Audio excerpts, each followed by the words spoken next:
Ce journal vous est offert par le FPI, Fonds des promotions de l'industrie, votre partenaire privilégié pour la réussite de vos projets.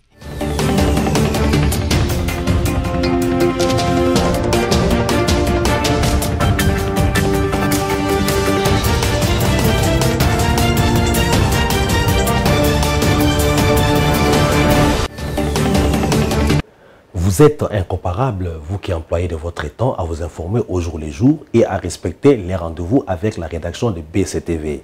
Bienvenue, mesdames, mesdemoiselles et messieurs, à notre journal télévisé qui va osciller autour de ses principaux titres. Ce mercredi 29 juin ont été célébrés les 58 ans d'existence de l'Institut national de préparation professionnelle au siège de cette entreprise publique à Limité. À titre posthume, les compagnons d'infortune de Lumumba, Maurice Mpolo et Joseph Okito ont été décorés par le président de la République, Félix Antoine Tshisekedi Tshilombo, au Palais de la Nation ce mercredi. À la résidence même de Patrice Emery Lumumba, les notabilités Tétéla ont rendu ce mercredi hommage au héros national et l'un des pères de l'indépendance du Congo. On commence avec cette brève d'un début d'après-midi tragique qui a été vécu mardi 28 juin dans la commune de Kadutu où un accident de circulation entre un bus scolaire ayant à son bord des écoliers de l'école SOS Village et un camion Ben. L'excès de vitesse de la part de ces véhicules Ben en provenance de Walungu pour le centre-ville est la cause du drame. Il a fallu des engins spécialisés pour séparer ces deux véhicules et sauver tout ce que pouvait l'être. Le bilan brossé est de 8 écoliers tués en même temps que les chauffeurs du véhicule Ben. Toutefois, 3 écoliers s'en sont tirés indemnes et un grièvement blessé. Les autorités de Bukavu ont promis une assistance aux familles endeuillées par cet accident. L'écho de la présidence de la République dans ce journal, c'est celui de la rencontre entre Vital Kamerhe et le chef de l'État. Après cette rencontre, le président de l'UNC a entre autres choses déclaré, nous citons, quelles que soient les preuves qu'on endure, elle doit être en dessous de ce que l'on peut donner à sa patrie, à son peuple. Fin de citation. Cette rencontre qui a eu lieu mardi 28 juin à la Cité de l'Union africaine a consacré la rentrée politique de Vital Kamerhe qui a du coup réitéré sa loyauté au président de la République. Les détails avec la presse présidentielle. L'émotion des retrouvailles et puis je dis que Dieu est grand. Tant que tu crois, tu as la foi en Dieu, tout est possible. Et c'était aussi la joie de retrouver un partenaire politique. Ce sont là les premiers mots. Quelle que soit l'épreuve qu'on endure, cette épreuve doit être en dessous de ce qu'on est déterminé à donner à la nation, à la patrie, à la communauté. C'est en cela que nous allons gagner. Si chacun de nous, et il y a rares qui n'ont pas connu d'épreuves dans leur vie, ils doivent minimiser ces épreuves-là et dire ce que j'ai à donner à la patrie est bien au-dessus des preuves endurées. Pour moi, j'ai appris beaucoup de choses en prison. La patience, la résilience. J'ai appris comment renforcer la foi en Dieu. Donc, ce qui se passe à l'Est, nous laisse tous sans voix. Nous devons revisiter notre outil de défense, le renforcer pour que nous puissions gagner des guerres. Mais il n'y a pas que l'option militaire, il y a l'option diplomatique. Ceux qui ne juraient que par la reconnaissance des sacrifices de Joseph Okito et Maurice Mpolo ont eu gain de cause ce mercredi 29 juin. En effet, les deux compagnons d'infortune de Patrice Emery Lumumba ont été élevés au rang des grands officiers de l'ordre national héros nationaux Kabila Lumumba. Tous deux ont été décorés officiellement à titre posthume par le président de la République, Félix Antoine Tshisekedi Tshilombo, au Palais de la Nation.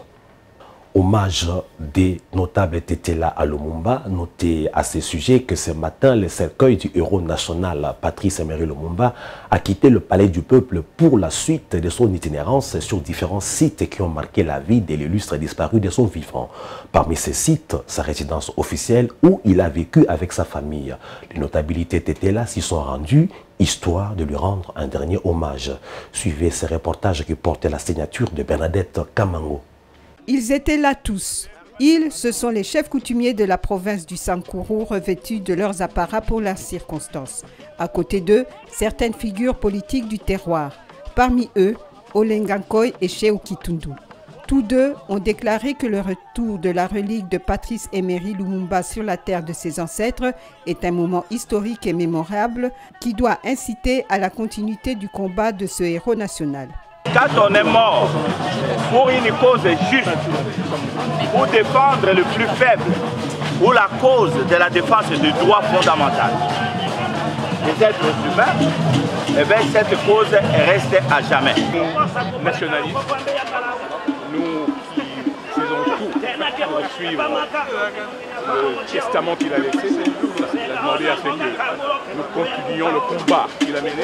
Pour la circonstance, la musique folklorique n'a pas manqué au rendez-vous.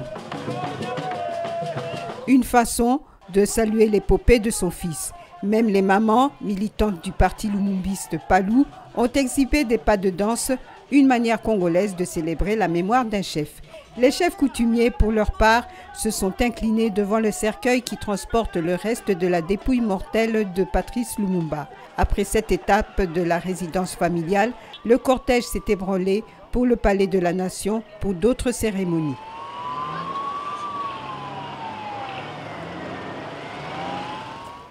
Pour ceux qui ne le savaient pas, c'est le parti politique Mouvement National Congolais, MNC de Patrice Emery Lumumba, qui a signé le premier grand meeting d'un parti politique à l'époque coloniale.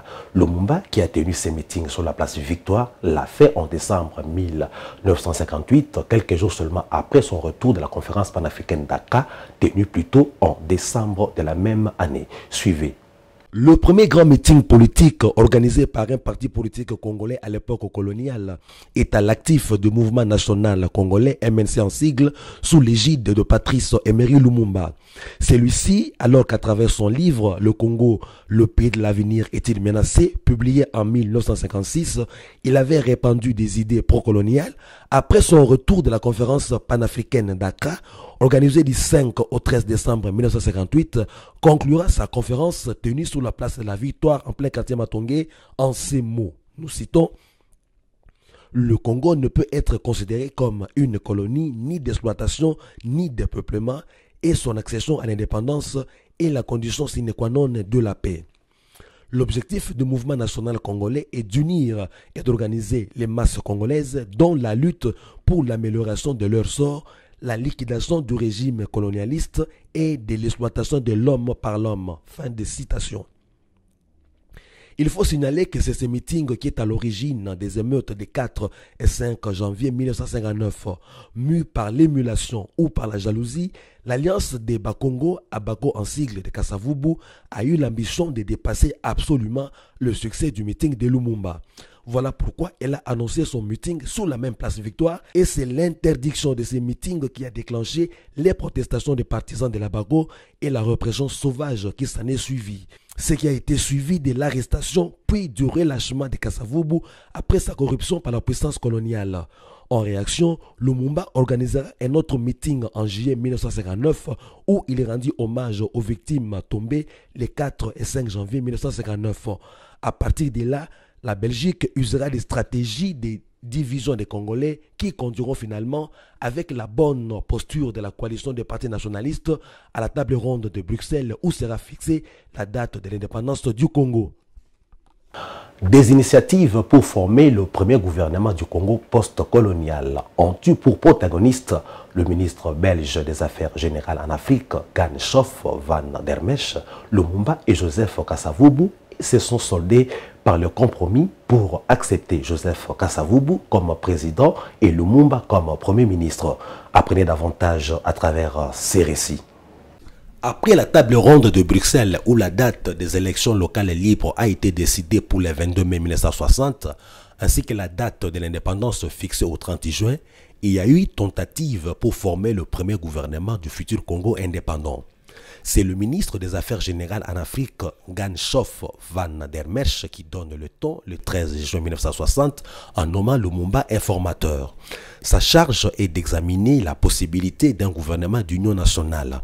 Mais il doit faire face à l'opposition des complices des Belges qui sabotent ces négociations. Le plus paradoxalement, le 17 juin, 1960, le même Ganshof van der Merch lancera Kasavubu, caressa l'espoir de former une coalition pro-belge. Naturellement, Lumumba réagit à cette initiative, menaçant de former un gouvernement sur base de sa majorité à la Chambre sans la bénédiction de la Belgique. Le ministre belge des Affaires générales en Afrique réalisera que l'initiative de Lumumba à la tête du parti nationaliste était révolutionnaire dans son procédé de prise de pouvoir et que l'insurrection était latente, pouvant même s'éclater d'un jour à l'autre. Mais il arrivera que le 21 juin, Lumumba soit finalement chargé de former un gouvernement. En vertu du compromis, Lumumba a dû accepter que Kasavubu soit le président de la République et lui-même le premier ministre. Ce compromis finira par coûter la vie à Lumumba après le 30 juillet 1960, car c'est sur base du dit compromis que le 5 septembre de la même année, le président Kasavubu destituera le premier ministre Lumumba. Chronique culturelle dans ce journal en musique au stade de Martyrs de Kinshasa, à quelques heures de l'événement tant attendu par les mélomanes congolais.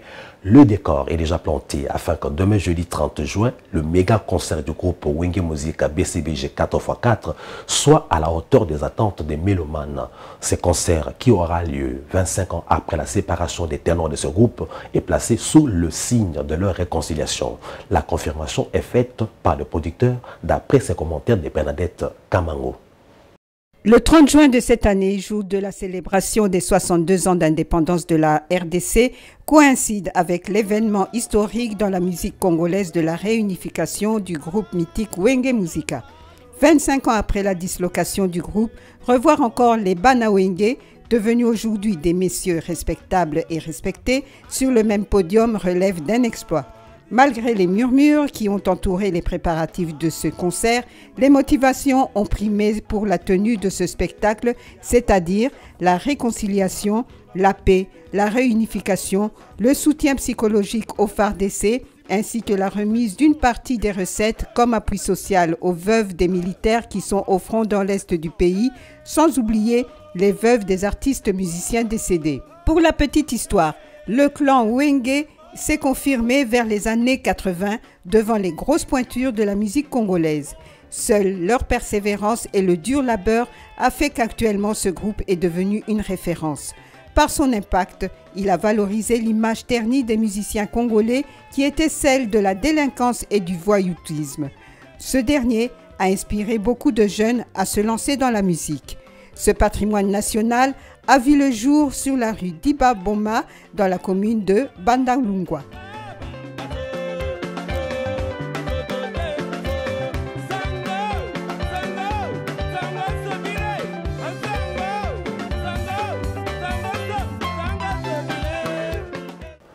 La formation professionnelle, on en parle dans ce journal avec l'Institut national de préparation professionnelle, INPP en sigle, qui a célébré son 58e anniversaire ce mercredi 29 juin. À l'occasion de cette célébration, une cérémonie haute en couleur a eu lieu au siège de l'INPP sur la 11e rue Limité Industrielle où une journée porte ouverte a été organisée. Josué Kalamba et Générose Essengo ont été présents pour les comptes de BCTV. Suivez. Au-delà de l'aspect juvénile de ce grand bâtiment, l'Institut national de préparation professionnelle INPP a célébré ce mercredi 29 juin 2022 son 58e anniversaire. À cet effet, une journée porte ouverte a eu lieu ce jour pour permettre aux uns et aux autres de connaître réellement le travail de l'INPP, les défis que cet établissement public a à relever, mais aussi voir les choses qui ont déjà été faites. Pour Patrick Kayembe Sompi, directeur général AI de l'INPP, 58 ans après, l'Institut national de préparation professionnelle est toujours au service du peuple. 58 ans après, l'INPP continue à rendre service à la République par la formation professionnelle de ceux qui sont dans l'emploi et de ceux qui ne sont pas dans l'emploi, les sans-emploi. 58 ans après, l'INPP s'est déployé sur toute l'étendue de la République. Aujourd'hui, même dans les zones les plus reculées, l'INPP est présent.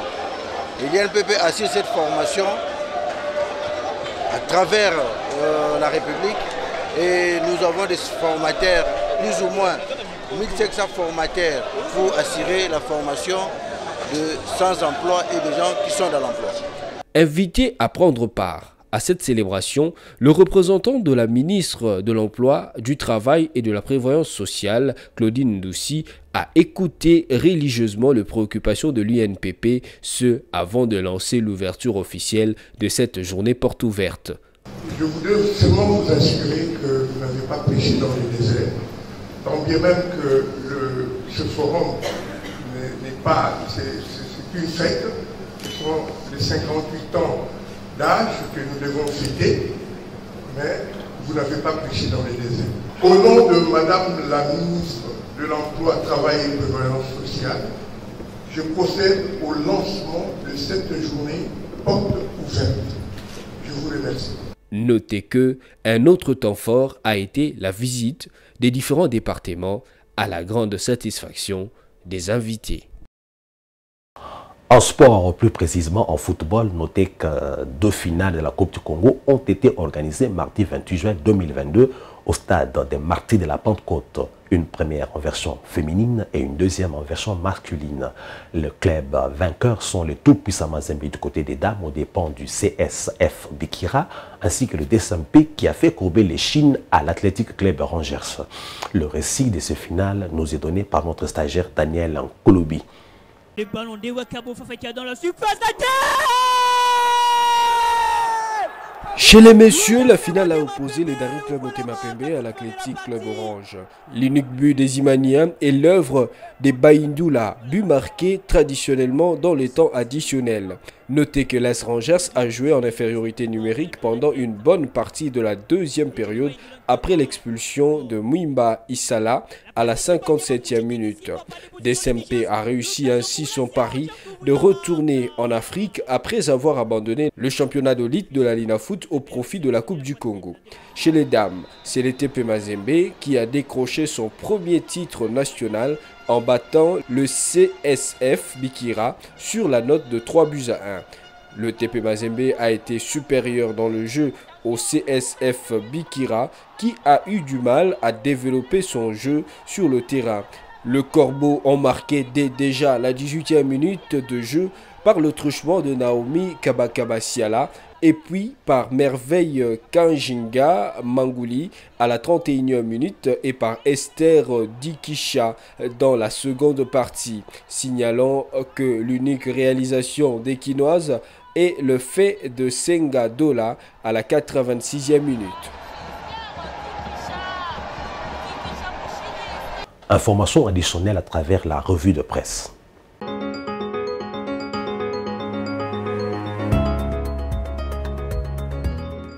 Bonjour. Béni, le poste frontalier des Kasindi Lubiriha revêt une importance économique et stratégique.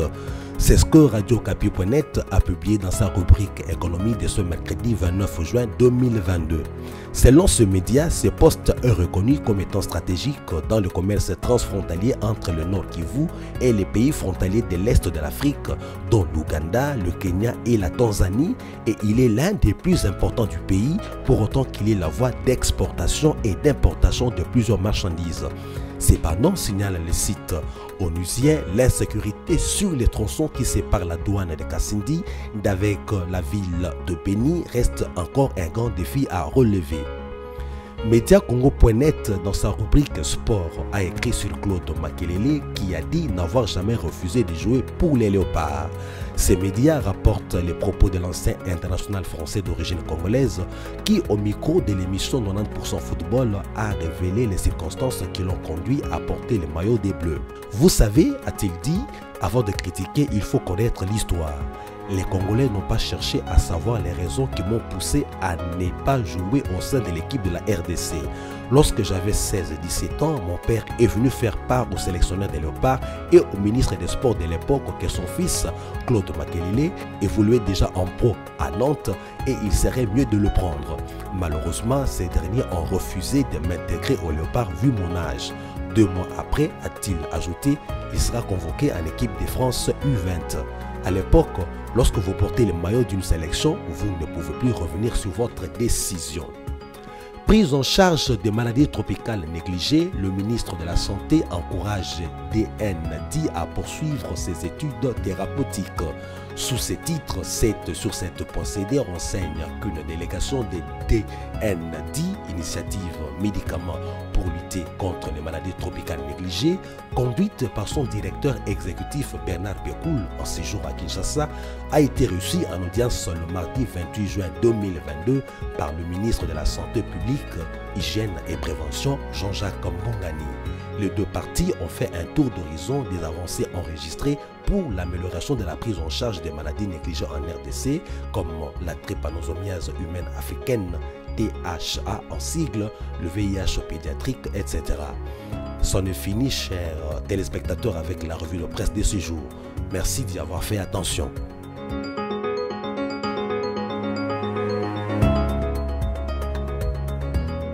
Après cette revue de presse, place au rappel des titres pour ceux que nous ont suivis en partie.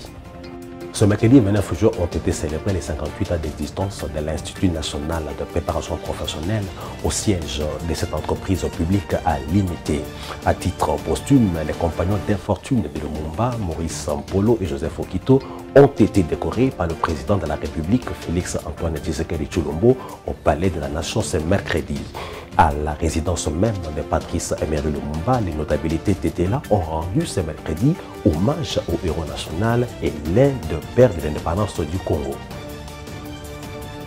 Voilà, fin de ce journal. Il ne me reste plus qu'à vous dire merci pour votre fidélité au programme de BCTV.